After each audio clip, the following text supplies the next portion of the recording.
Assalamualaikum warahmatullahi wabarakatuh. Perkenalkan, nama saya Istianah LCM Hum, dosen program studi Hukum Ekonomi Syariah, Fakultas Agama Islam Universitas Muhammadiyah Purwokerto.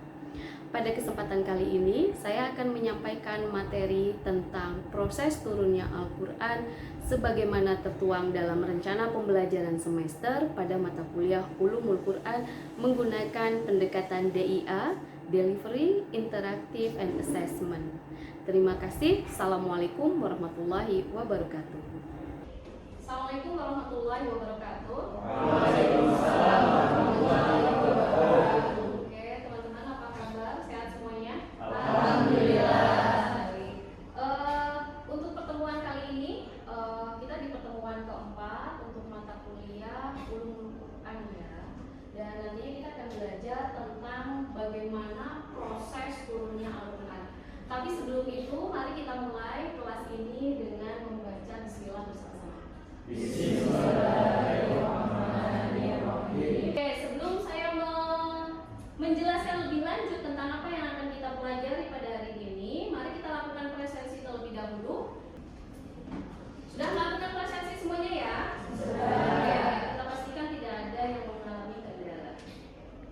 Jadi, kita flashback di pertemuan sebelumnya, saya sudah menjelaskan tentang apa itu definisi wahyu, apa itu definisi Al-Quran. Dalam pembelajaran tentang proses turunnya Al-Quran, diharapkan nanti peserta ya akan memahami bagaimana perbedaan pendapat terutama para ulama yang pakar di dalam ilmu Al-Quran, sehingga nanti ketika kalian menghargai keanekaragaman cara pandang dan paham keagamaan, temuan orisinal, kalian pun mampu bersikap religius.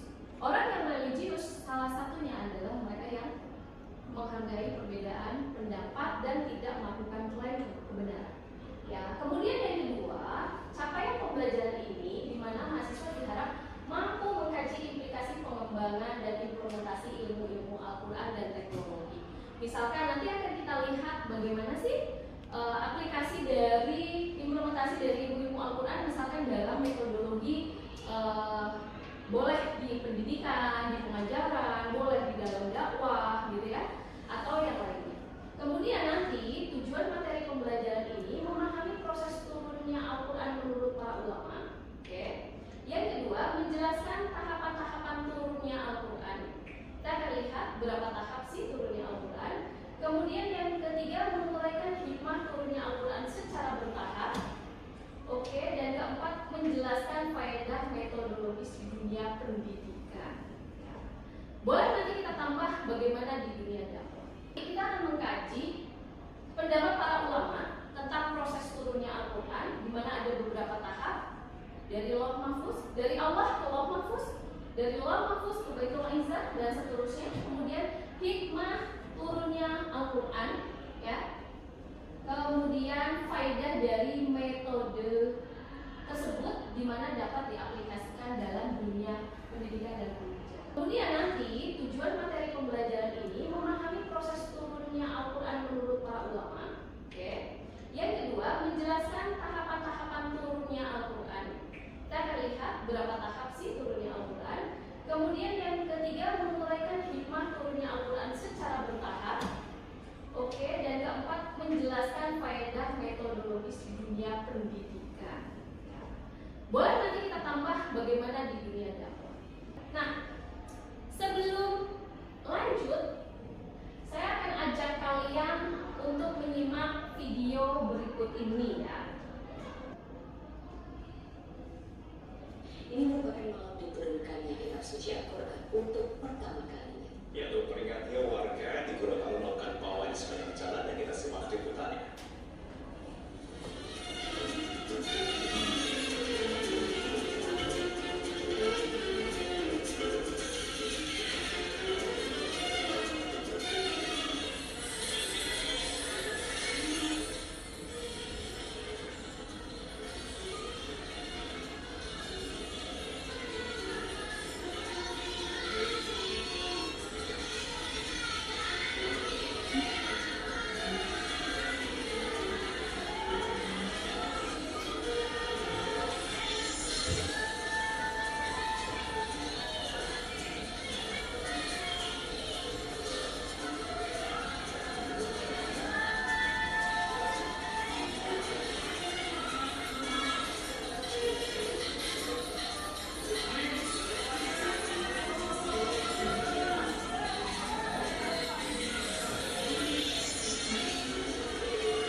Nuzulul Quran di Indonesia. Nah, tadi yang ditampilkan itu festival yang ada di Gorontalo. Festivalnya diikuti anak-anak kecil, banyak banget. Malam-malam mereka pawai obor, ada sampai melibatkan berbagai macam majelis taklim, kemudian santri-santri TPA dan TPQ. Oke, nah saya ingin tahu kira-kira bagaimana pengalaman atau festival Nuzulul Quran, peringatan Nuzulul Quran yang ada di daerah Anda. Siapa yang ingin bercerita? Boleh bercerita secara singkat? Oke, silakan. Silakan diri, saya berdiri biar jelas. Soalnya mantap ya. Oke, siap. Baik, sebelumnya perkenalan, saya Rosiana.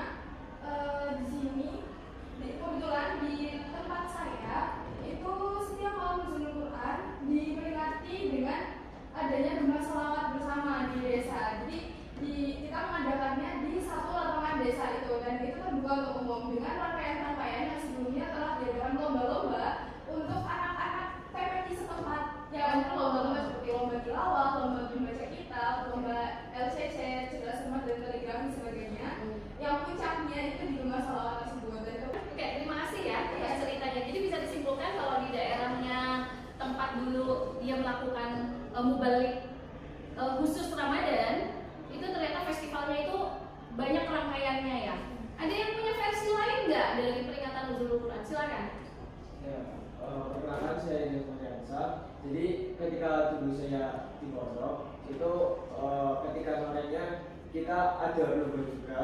Nah, lomba di situ itu mengenai lomba pidato, terus setelah itu lomba hydro juga, sore-sore menjelang buka puasa. Nah, setelah itu setelah tarawihnya kita ada acara tadarus Quran, khataman bareng sampai selesai. Benar-benar sampai selesai di situ. Satu malam di situ. Nah, setelah itu nyampe jam 3 kita sahur bersama. Nah, setelah itu di pagi harinya ada majelis akbar, kayak ceramah dari pimpinan daerah seperti itu. Oke, jadi penutupnya itu di pengajian akbarnya itu Iya. ya. Oke, ya terima kasih ya atas ceritanya. Baik teman-teman, jadi bisa diketahui dari cerita dua teman kelas kita ini, ternyata festival Nuzulul Quran itu sangat dinamis dan bisa dikatakan itu memang betul-betul itu yang namanya festival. Sebenarnya kalau di Indonesia atau yang sejauh ini kalian tahu, Nuzulul Quran itu kapan sih? Oke, sebenarnya 17 Ramadan, tapi rangkaian kegiatannya sangat panjang. Oke. Ya, dalam sejarah Islam kita ingat bahwa Nabi Muhammad itu diutus sebagai nabi dan menerima Al-Quran selama kurang lebih 23 tahun. Oke. 23 tahun. Itu lumayan lama. 23 tahun itu kurang lebih 13 tahun di Mekah, kemudian 10 tahun di Madinah. Kurang lebih seperti itu. Jadi lebih banyak di Mekah ya. Kemudian ada ayat-ayat juga yang menyebutkan kemuliaan malam Lailatul Qadar. Malam Lailatul Qadar itu ada di antara bulan Ramadan, dan yang menjelaskan betapa bulan Ramadan itu adalah bulan yang mulia. Kenapa keduanya ini mulia? Karena di dalamnya diturunkannya Al-Quran. Nah, kita lihat ada 3 ayat ya. A'udzubillahi minasyaitonirrajim. Yang pertama, Syahrul Ramadan alladzi unzila fihi al-Qur'an hudal linnasi wa bayyinatin minal huda wal furqan. Jadi bulan Ramadan adalah bulan yang di dalamnya itu di dalam bulan Ramadan itu diturunkan Al-Quran. Untuk apa? Sebagai petunjuk bagi manusia dan penjelasan mengenai petunjuk itu, gitu ya. Dan membeda antara yang hak dengan yang batil. Kemudian ayat yang kedua, ini gampang banget ini. Ayat pertama dari surat Al-Qadar. Inna anzalnahu fi lailatul qadar. Sesungguhnya kami menurunkan Al-Quran itu di malam Lailatul Qadar. Ayat yang ketiga, Inna anzalnahu fi lailatin mubarakatin inna kunna mundirin. Sesungguhnya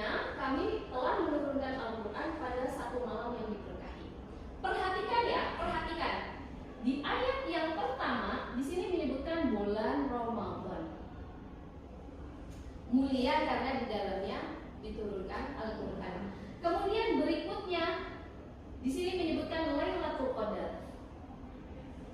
Kemudian berikutnya dikatakan diturunkan pada malam yang diberkahi. Malam yang diberkahi sama dengan malam Lailatul Qadar itu sendiri. Nah, jadi ada dua malam ya.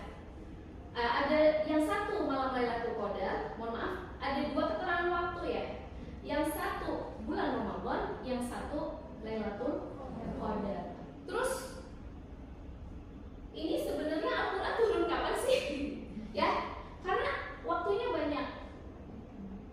Spesifiknya atau pastinya kapan sih? Nah, di sini ada beberapa pendapat ulama, ya, dan pendapat ulama ini mereka mencoba menyimpulkan dari 3 ayat yang tampak seakan kontradiktif. Di sini pendapat yang pertama Ibnu Abbas dan ulama lainnya, dan ini adalah pendapat yang masyhur yang kemudian menjadi pilihan jumhur ulama, di mana menurut Ibnu Abbas dan ulama lain turunnya Al-Quran sekaligus ke Baitul Izzah. Jadi 3 ayat tersebut salah satunya menjelaskan tentang turunnya Al-Quran ke Baitul Izzah, kemudian turunnya Al-Quran kepada Rasulullah secara bertahap 23 tahun. Jadi 3 ayat itu menurut pendapat mazhab yang pertama itu tidak ada beda di antaranya, tidak ada kontradiksi. Tetapi dari 3 ayat tersebut itu dikombinasikan, kemudian dikolaborasikan, ternyata menyimpulkan bahwa itu semuanya untuk mengungkapkan bagaimana prosesnya turun Al-Quran, yaitu 2 proses, turun sekaligus dan turun secara bertahap. Ini pendapat yang pertama. Kemudian pendapat yang kedua, pendapat yang paling lemah adalah pendapat nomor 3. Pendapat yang kedua juga tidak kuat, maka yang paling rojih adalah pendapat yang pertama. Jadi kalau disimpulkan prosesnya demikian. Nah, ini ya. Jadi pertama Allah menyimpan Al-Quran, meletakkan Al-Quran di Lauh Mahfuz. Semua sudah ready di Lauh Mahfuz, tersimpan dengan baik. Ya, makanya di Lauh Mahfuz juga la yamassuhu illa mutahharun, enggak ada yang menyentuhnya kecuali yang suci. Kemudian masuk ke tahap kedua, ke Baitul Izzah, turun sekaligus. Nah, turun sekaligusnya itu adalah di malam Lailatul Qadar. Cuma kita nggak tahu kapan itu malam Lailatul Qadar. Kita hanya tahunya Lailatul Qadar itu ya 10 terakhir di bulan Ramadan, gitu ya. Nah, yang jelas ini satu kali sekaligus di malam Lailatul Qadar. Makanya Lailatul Qadar mulianya itu karena posisi ini. Setelah turun sekaligus di Baitul Izzah, itu ibaratnya kayaknya untuk ya ilustrasinya tuh untuk ngorong-ngorong. Ini loh, ada kitab suci yang akan turun ke bumi. Nih kayaknya prolog dulu deh, mukadimah dulu. Mukadimahnya di mana? Di Baitul Izzah. Baitul Izzah itu supaya semua penghuni langit itu tahu. Kemudian tahap ketiga ini dia berangsur-angsur selama 23 tahun, 13 tahun di Mekah, 10 tahun di Madinah. Ya, gimana? Baik Ibu, saya Salsa, izin bertanya. Salsa boleh sambil berdiri? Ibu, terima kasih. Jadi tadi Ibu sudah menjelaskan bahwa Al-Quran itu diturunkan secara langsung ke Baitul Izzah, langit dunia itu pada malam Lailatul Qadar. Kemudian baru diturunkan secara bertahap selama berangsur-angsur selama 23 tahun kepada Nabi Muhammad SAW. Lalu pertanyaan saya, mengapa Al-Quran itu harus diturunkan secara berangsur-angsur kepada Nabi Muhammad? Kenapa tidak secara langsung? Sama seperti ketika diturunkan ke Baitul Izzah. Jadi apakah ada hikmah di balik turunnya Al-Quran secara berangsur-angsur kepada Nabi Muhammad SAW? Sip. Bagus, Salsa pertanyaan yang menarik. Kenapa harus berangsur-angsur? Karena dalam hal ini memang kitab suci ini berbeda dengan kitab suci umat terdahulu. Kalau yang terdahulu langsung sekaligus. Kalau Al-Quran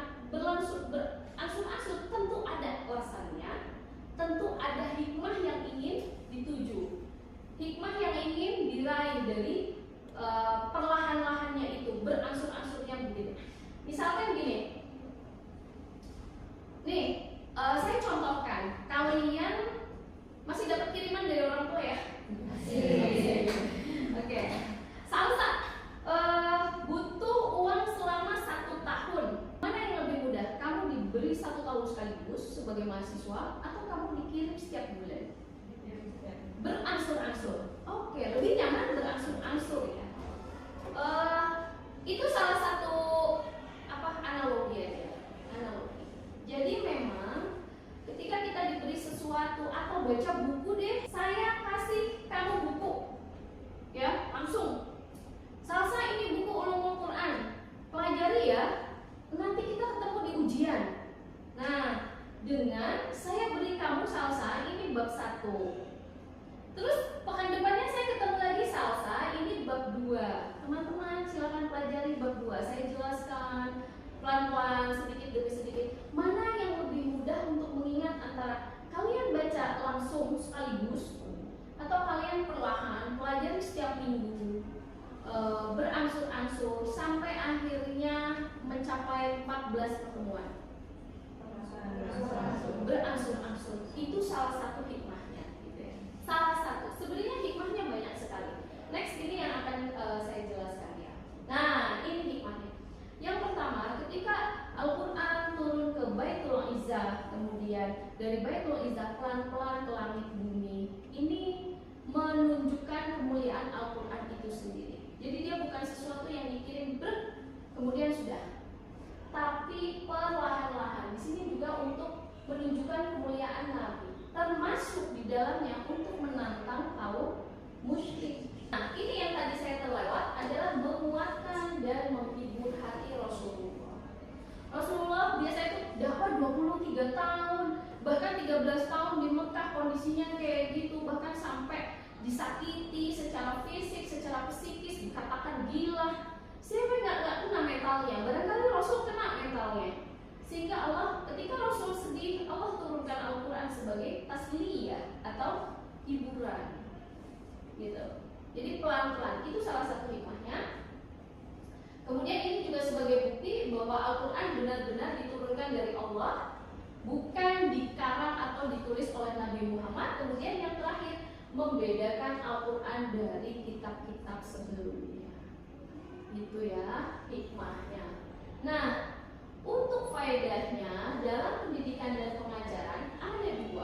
Ini yang paling terlihat. Yang pertama, jadi turunnya Al-Quran perlahan kalau dipraktekkan dalam pendidikan dan pengajaran, ketika kita menyampaikan sesuatu, kita menjelaskan sesuatu, kita melihat potensi akal, jiwa, dan jasmani audiens.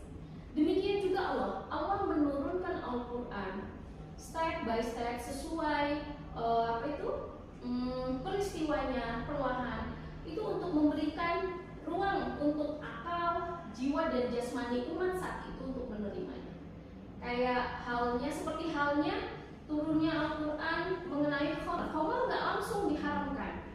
Step by step, orang yang meminum khamar boleh, tapi di dalamnya ada madharat yang banyak. Itu step 1. Kemudian setelah rentang waktu yang lama disampaikan lagi bahwa kamu jangan mendekati sholat dalam keadaan mabuk, gitu ya. Setelah waktu yang lama kemudian baru diharamkan. Coba nih, saya ingin bertanya, ada yang berani menjawab nggak? Misal nih, teman-teman, ada yang ngerokok nggak di sini? Ada yang ngerokok nggak? Ada ya? Oke, kamu diminta berhenti merokok sekaligus dengan diminta berhenti merokok perlahan. Mana yang lebih nyaman? Oke, paling nggak itu menyesuaikan ya. Kemudian kalau dalam dakwah, nah sekarang tadi saya udah ditanya ya. Sekarang saya mau nanya nih, kira-kira nih, saya akan tunjuk. Kira-kira metode, ini kalau metode Al-Quran turun secara bertahap, berangsur-angsur. Sekarang kalau di dakwah kan kurang lebih sama nih sama pendidikan pembelajarannya. Di dalam dakwah, kira-kira metode secara berangsur-angsur bisa diterapkan nggak? Ya, silakan kamu yang menjawab. Izin jawab Bu. Ya, menurut saya sangat bisa diterapkan karena kapasitas otak manusia juga yang ketika dijajari dengan informasi yang banyak sekaligus itu nggak nyampe atau terbatas. Jadi saya sangat setuju dengan cara berdakwah secara berakhlak. Oke, pelan-pelan ya. Jadi jangan langsung diguyur gitu ya. Ibaratnya air itu langsung diguyur itu kan berat itu. Tumpah. Yang nyantol di gelas cuma dikit gitu kan. Mungkin ya ilustrasinya begitu. Oke, makasih ya. Ada lagi ya. Saya ingin menerima perspektif yang lain. Silakan Mbak. Nih. Silakan. Boleh sambil berdiri. Nah ini soalnya tadi dia kan kencang suaranya. Oh ya. Gimana? Penting nggak metode berangsur-angsur di dalam dakwah? Atau berizikan boleh? Izin menjawab Ibu. Pendapat saya sangat setuju dengan adanya metode yang berangsur-angsur seperti ini karena kita melihat kondisi emosional ataupun keadaan mental seseorang berbeda-beda ya Ibu. Mungkin ketika di hari itu kita ada penyampaian ini tapi kondisi mental kita, emosional kita lagi tidak baik-baik kan nggak masuk itu materinya. Mungkin di kedepannya dengan adanya materi yang bertahap seperti itu bisa penyerapannya mungkin ada gitu. Jadi saya sangat setuju dengan yang bertahap seperti ini daripada yang secara langsung karena seperti itu Ibu yang lebih paham kayak gitu belajar step by step daripada yang langsung kayak gitu kan susah dipahami. Oke, terima kasih atas jawabannya ya. Saya kira dengan demikian kalian cukup sudah memahami ya bagaimana proses turunnya Al-Quran sampai dengan hikmahnya, sampai dengan faedahnya di dunia pendidikan, pengajaran maupun dakwah. Nah, yang terakhir silahkan siapkan gadget kalian, terutama scan barcode ya, siapkan. Kita asesmen dulu nih, kira-kira sudah sejauh mana pemahaman kalian akan materi hari ini. Silakan ya. Oke, boleh kalau yang ada masalah dengan scan boleh menggunakan link. Ada 5 pertanyaan yang nanti akan kalian jawab. Bentuknya multiple choice. Silahkan pilih jawaban yang menurut Anda paling sesuai dengan pertanyaannya. Ya, silakan fokus masing-masing dengan gadget masing-masing ya. Oke, kita mulai. Sudah siap? Oke, kita mulai. Pertanyaan pertama. Berapa orang yang betul?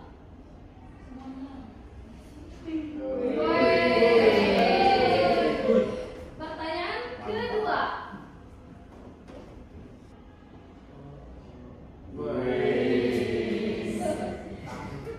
Pertanyaan berikutnya. Oke. Ketiga. Oke. Kepada Nabi Muhammad. Pertanyaan keempat. Oke, ini masih fokus ya. Oke, fokus ke depan. Keren-keren kalian ya. Pertanyaan terakhir. Kita lihat sejauh mana kalian memahami materi yang tadi.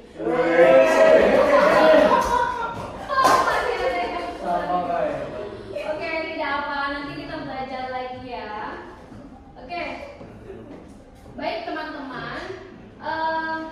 Saya berharap dari materi tentang proses turunnya Al-Quran ini, yang pertama ini kontemplasi untuk kita masing-masing bahwa satu, kita harus mengapresiasi dan menghargai perbedaan pendapat, termasuk perbedaan pendapat ulama atau bahkan perbedaan pendapat yang ada di antara kalian. Kemudian yang kedua, kita harus betul-betul memahami bahwa dalam segala sesuatu, baik itu belajar, memahami sesuatu, baik itu kita dalam hal berdakwah, ya, itu harus bisa dilakukan secara bertahap.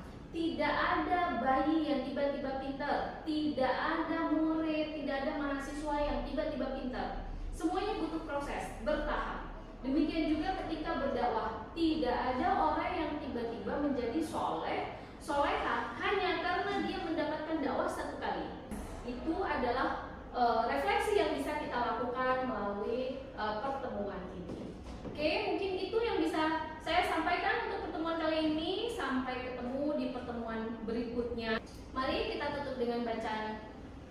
membaca hamdalah bersama-sama